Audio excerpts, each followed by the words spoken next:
let us go check out the times. Alright, so here's the Refuel website. Check it out. Just type in Refuel TT on Google, and then you can pretty much find this. And you go to event results here. They don't have the results for 2018 yet. They haven't put them in yet.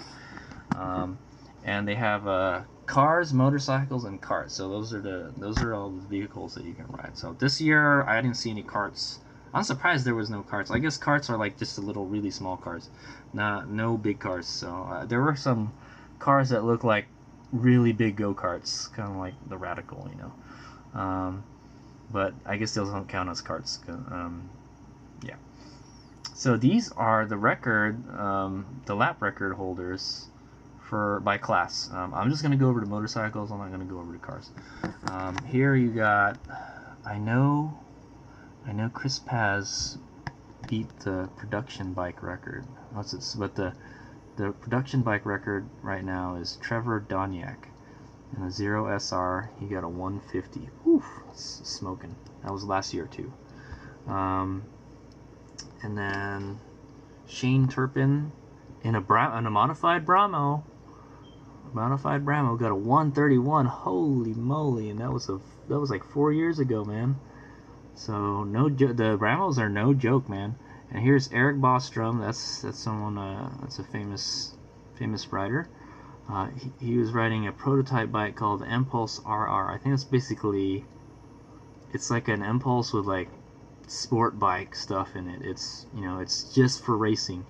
And he did a 138.502 in 2013, and he still holds that record.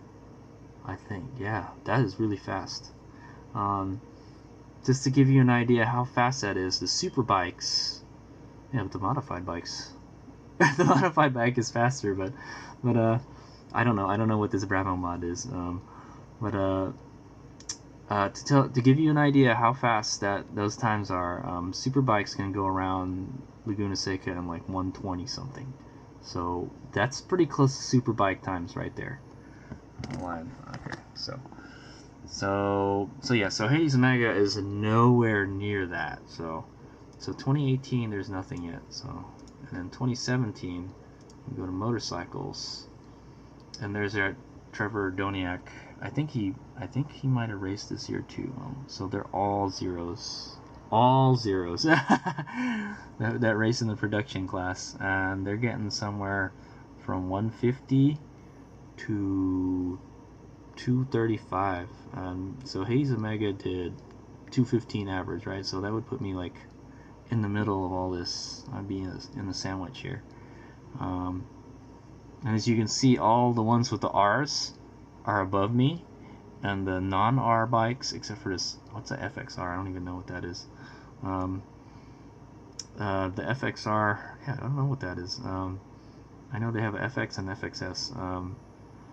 And that's exactly, according to power, I can tell you the Empulse is faster than the non-R zero bike, whereas the Empulse is slower than the SR. I know it's slower because I've ridden one before. It's got an amazing amount of power. So yeah, so that R is fast, no doubt about it. So, but I'm like kind of in between them all. Yeah, like right around here. DS actually got faster time than me. That's just a regular motor. And then in the modified class, we got a DS and an FX, and I don't know what this not applicable is. Pretty fast. And then the prototype. Oh, here's a Honda Brahmo prototype last year. Oh, that's interesting. And then the 0 SR. Very fast, under 2 minutes. So let's go to 2016. I'm trying to look for the Brahmos, man. Okay, so last year there were in 2016 there wasn't really that many bikes that competed. So Hayes Omega is a 215, right? So that puts me under the R's again. So like I said, man, I'm between the R and the non-R. So yeah. And then the modified bikes are 154, under 2 minutes. And then let's go to 2015, and hopefully we have some Brahmos here. Ah, there we go, we got one there. We got an Empulse R. So notice there's no Victory Empulse. If I had competed this year, I would have put a time down for Victory Empulse. So that would have been nice, but I chickened out, I guess. So 2:15 is the time that you want to get. Okay, here's me. So like I said, oh, these guys are fast. Wow, they're fast, and they're not even on the R bikes, except for the Empulse R. Yeah. Yeah, that's crazy, man. In 2015, there were some really fast riders. That's all I can say. That or they modified their bike, you know. But so there you go. An Empulse R can do under 2 minutes. Under 2. So there you go. Like I said, I think if I was a better rider, I can get that Empulse to do like a 2 minutes. And then here's Brian Wisman on the Bramo Empulse. He got it was a modified Bramo Empulse. He got a 150. That's pretty good. That's pretty much the same time he got on the what's the word? The Zero bikes. He rode a Zero DSR this year, modified Zero DSR, and he got pretty much the same time. So there you go. And then 2014, hopefully we got a couple more Empulse R's here. So 215, I'm like right under the SR again. Yeah, right under R's. And there's a couple like FX and S out there. Don't let those FX fool you, man. Those just because they're smaller doesn't mean they're slower, man. Because they're light. They're super light. Yeah, so we here got a Bramo Empulse R, another Bramo Empulse R here. Oh, this is a Brian Wisman too. So 2 minutes. So if I can ride like Brian Wisman, I can pull a 2 minute. Like I said, I'm pretty sure if I was a better rider, 2 minutes is what I would get. And here's your modified Bramo that has the track record right here, 131. Phew, man, that is smoking, man. Eric Bostrom. A little slower this year than he was last year. Yeah, wow, crazy. The modified bikes are crazy. Sub 2 minutes, all of them. And let's just go to 2013 for the fun of it. Oh, look at this. We have a Bramo that won. Holy crap, under 2 minutes. Yeah, there you go. But I don't know what a Bramo TTX is. That sounds like a racing bike, man. That doesn't. I don't know. Maybe Bramo was gonna sell the TTX bike, but I don't know of any TTX bike. That sounds like a racing bike to me, man. And here's the Empulse RR. This is the one. I think this is the track record one. Yeah, this one is the track record. Yeah, so it was pretty much, so as you can see, well, Hayes Omega was a 215, right? Man, it is crazy. There you go. So Empulse R. So Hayes Omega is doing pretty good for Empulse. Now the Victory Empulse is a little different than a Bramo Empulse. The rear wheel is smaller width. It has a little more power. It has a little more kilowatt hours in the battery pack. But that's pretty much it. It's pretty much the same bike. In fact, it's probably a better bike than Empulse R. So you have no excuse, Hades. No excuses. You're on the newest Empulse bike. So it's such a shame. The Bramos were putting up a pretty good fight against the Zeros back in the days, and then in fact in 2013 we had the fastest times. Holy moly! Yeah, pretty much close to 2 minutes for every production bike, and like almost under 2 minutes for those are prototype bikes. What about modifieds? They didn't even have any modifieds. And then from there on, it just kind of, slowly the impulses start disappearing. So now we only got 2 here, and we only got 1 here. Like every year, and then we got none here. So every year, like, they disappear. So Hayes Omega represented for 2018 is what I can say. I don't. Yeah, dude, there's no more. So that's pretty cool.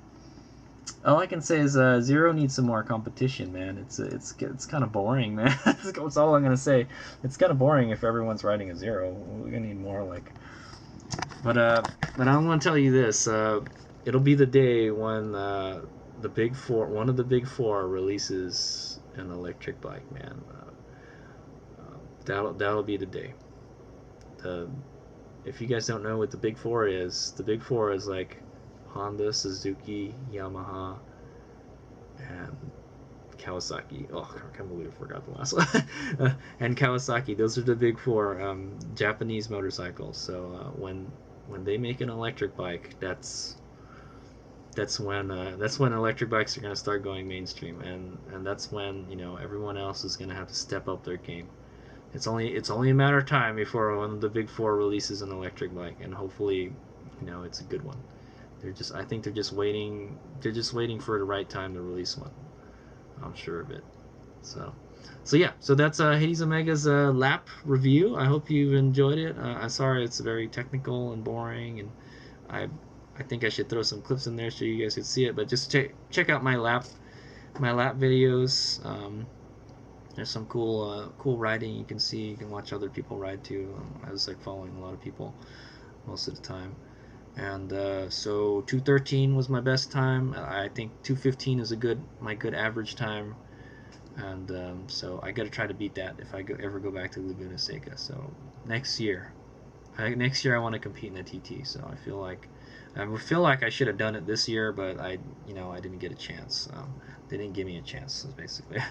But it's kind of my bad I didn't sign up for it. I kind of signed up late for it, so you know that's kind of bad on my part. You know, there was something else I was going to do that day, and I might have had to jet early, but I wound up not doing it. So that's what happened. So 2:13 fastest lap time, average lap time 2:15. And I might see if I can get that Harry's lap timer working, and I might be able to get some telemetry or something going on. Also, I want to point out that the Empulse TT was great riding at Laguna Seca. I loved it. I loved every minute of it. You could if you watch the videos and you could tell I was totally excited the whole time. It was freaking awesome, dude. I've never ridden that bike. I've never ridden a bike like that, period, okay? I can't wait to do it again. But two things. Well, yeah, so I've never ridden the Empulse like that before. What I notice at speed on the track, like if you're going race pace, you pretty much ride that Empulse like a normal motorcycle. That's how I would ride a normal motorcycle, I'm not lying. Other than the annoying thing about I don't know when to shift. That's another thing. That's one of the annoying things over internal combustion engine. It doesn't get louder as it gets faster, not really, you know. And you don't really feel a surge of power, you know. There's no pickup. It's pretty much picking up the whole time, you know. It's got torque like through the whole curve. So basically I have to rely on the tachometer to tell me what to do, and I have the 13 tooth sprocket, so it makes me shift more, sort of, kinda. So I don't know if it's more beneficial to have the stock gearing or not, because I didn't really get a chance to try it. But I really like the 13 tooth sprocket though. It's awesome.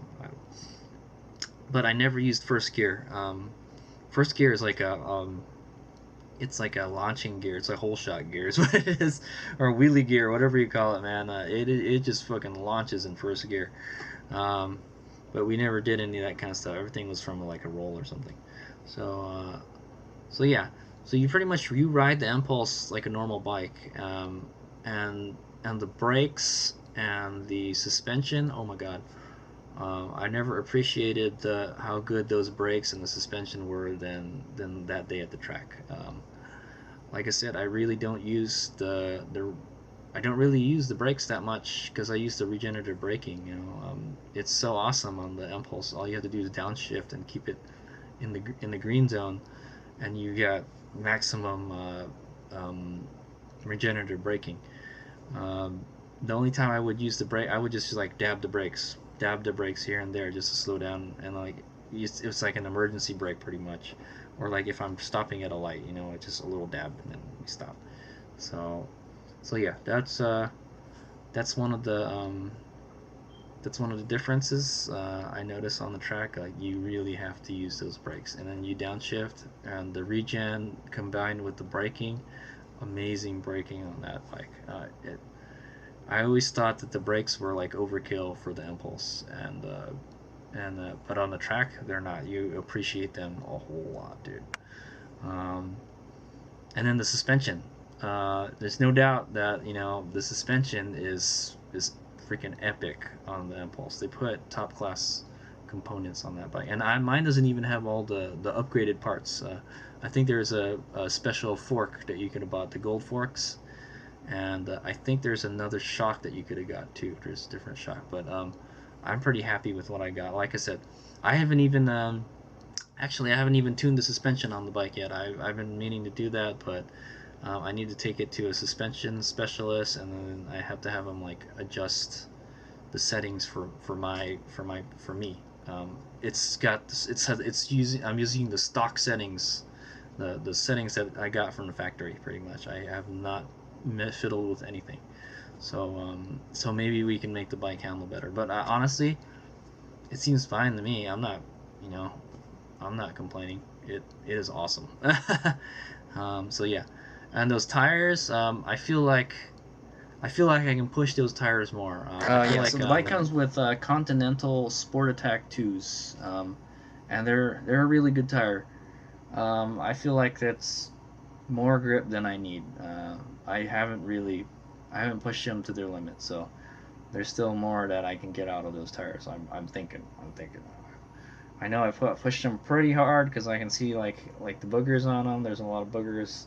And I pretty much leaned them all the way. At least I know I leaned them all the way on the left side of the tire because I'm really good at left turns. I can almost scrape on the left. but yeah, and the tires are really good. The only thing I feel that's lacking, if I wanted to blow those zeros out of the water, I need more power. That's all there is to it. I can probably get more acceleration if I go up on the rear sprocket. That's what I'm thinking. That's how I can beat those zeros. If I go up on the sprocket, maybe I can keep up with the SR. Because right now the SR and the DSR, they're pulling away from me slowly. And the S and the FX and the DS, I can pretty much walk on them, sorta. But I can out-handle all of them. The suspension is not that good on the Zero. I've ridden it before. They used Showa suspension. I feel like the suspension and the you see I'm comparing it to the Zeros a lot because there's really nothing else to compare it to. Like I can't compare it to the Energica because that's a super bike. It's in a totally different class. So the Zero is the closest competitor for my bike. So yeah, I felt that the suspension is better than the Zeros, and the chassis, the frame, is better than the Zeros. It's very rigid. It does what you want it to do. My only biggest complaint about the bike is the size and ergonomics. It doesn't fit me. I'm 5 ton, 175 pounds, and it feels like it's too small a bike for me. Now I have a Kawasaki ZR7, and that bike fits me perfectly. So I wish I could have an Empulse with that kind of size and ergonomics, because I really like the feel of the ZR7. Because when I hop on the ZR7 from the Empulse, it feels so much more comfortable than the Empulse. But there's no doubt about it. They put top shelf components on that Empulse, so it ain't playing around. So, and I was glad they were able to push it all the way. I feel that it needs more power. There's not enough power to match the suspension. That's what it is. That's why I'm out cornering them and out braking them, but I'm not. I can't beat them in a drag race pretty much. It's just the sad part, and it just I just want to blow those zeros away. All right, okay. But But yeah, don't get me wrong. I love the Zero bikes. I've ridden pretty much all of them, and they're good bikes. But the Empulse, like, it's got better components. It's a and you know, it pretty much costs about the same as a Zero bike. Um, but I would say the Impulse and cost, I would say you're losing a little money on the Impulse, because the Zeros have like bigger batteries and stuff now. So, but there's really no competition for them. So that's why I'm saying, like, hey, when the Big Four release a Japanese Japanese electric motorcycle, man, it's on like Donkey Kong. All right. I hope you've enjoyed my Refuel TT vlog. I think I've pretty much done everything I want to do in the Impulse. Now we gotta take it to different tracks and do different stuff. I don't really think there's anything else I want to do to the bike other than maybe re-gear the rear sprocket. But maybe I'll wait for when the chain wears out or something. I'm pretty happy with the 13.2 sprocket. I feel if I shorten the gearing more, I'm just gonna be shifting all the time, and that may actually slow me down. So I'm not sure. Laguna Seca is a pretty high speed course. It's really wide and high speed, and I feel that the Impulse just doesn't have enough power to take advantage of the whole course. Like, that's why I'm not using the whole course. Like, I don't have to. I don't have enough power. It's like most of it is uphill, you know. So yeah, but like I said, if I was a better rider, I think I can do it 2 minutes. So that's my goal. We got to get in the close to 2 minutes as possible. I'm pretty sure it's possible because the Impulse Rs can do it. The Bravo Impulse Rs can do it, so I should be able to do it on the Victory Impulse. So that's what I got to work on. I got to shave that 15 seconds off. And I don't know if maybe we can do it through suspension tuning. And then Hades Mega just has to twist the throttle more, pin it to win it, man. That's why they say pin it to win it. That bike doesn't have a lot of power, so you gotta be on it as much as possible to be able to get a good time. All right, Hades Mega out.